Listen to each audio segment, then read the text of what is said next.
हाल ही में देखा गया है कि अम्बेडकरवादी तरीकों से शादियों का प्रचलन तेजी से बढ़ रहा है, जो अपने आप में एक नई क्रांति की शुरुआत है।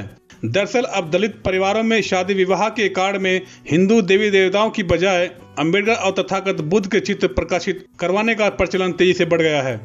आज के पढ़े लिखे और अम्बेडकरवादी युवा आडंबर को छोड़कर अम्बेडकरवादी तरीके से शादियां कर रहे हैं। बाबा साहेब आम्बेडकर भारतीय संविधान को साक्षी मानकर संदीप उमरकर को अपना पति स्वीकार करती हूँ। दरअसल राजस्थान, मध्य प्रदेश, हरियाणा, उत्तर प्रदेश, बिहार व गुजरात इत्यादि में यह प्रवृत्ति काफी तेजी से बढ़ रही है। इसकी शुरुआत शादी के कार्डों में आ रहे बदलाव से देखी जा सकती है, तो वहीं बहुजन चिंतक इस बदलाव को अत्यंत सकारात्मक और अच्छा संकेत मानते हैं। उनका कहना है कि दलित समुदाय के सामूहिक विवाह सम्मेलन के आमंत्रण पत्र पर तथागत बुद्ध व बाबा साहेब डॉक्टर भीमराव अंबेडकर के चित्र पहुंच चुके हैं। हमें इस शुरुआत का सहयोग करना चाहिए और उम्मीद है आगे इससे भी अच्छा होगा।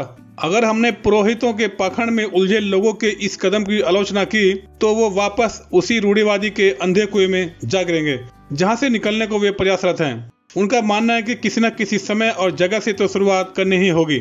रुकने के बजाय छोटे छोटे कदमों से ही सही, परंतु चलना तो होगा।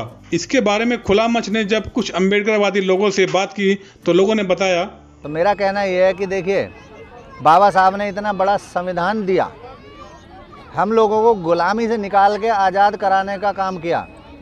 जो हम दुनिया भर के अंधविश्वास पाखंड में घिरे हुए थे और उस अंधविश्वास के कारण हमारे पारिवारिक स्थिति दर से बदतर होती जा रही थी।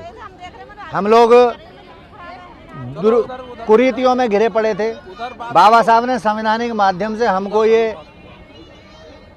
उनके योगदान ये रहा कि हमें उस कुरीतियों से निकाल के आज इस लायक बनाया कि हम सूट बूट में आपके सामने बैठे हैं। और हमारे साथी न केवल वकील, जज, IAS, PCS तक हो गए हैं, डॉक्टर हमारी कई बेटियां हैं, बेटे हैं। तो ये बाबा साहब की देन है। और जब बाबा साहब की देन है और हम शादी ब्याह क्या, मैं तो कहता हूँ हर अनुष्ठान में जो भी अनुष्ठान हम कराते हैं, चाहे वो गृह प्रवेश हो, चाहे बच्चे का नामकरण हो, चाहे कुछ भी खरीद फरोख्त हो या परिवार में कोई खुशी हो, तो हमें बाबा साहब को याद करना चाहिए और उन्हीं के माध्यम से हम अपने पूज्य भंते जी को बुलाकर और अपना वो जो भी अनुदान है उसे पूरा करें और बाबा साहब को याद करें हर परिस्थिति में। अगर कोई भी ब्राह्मण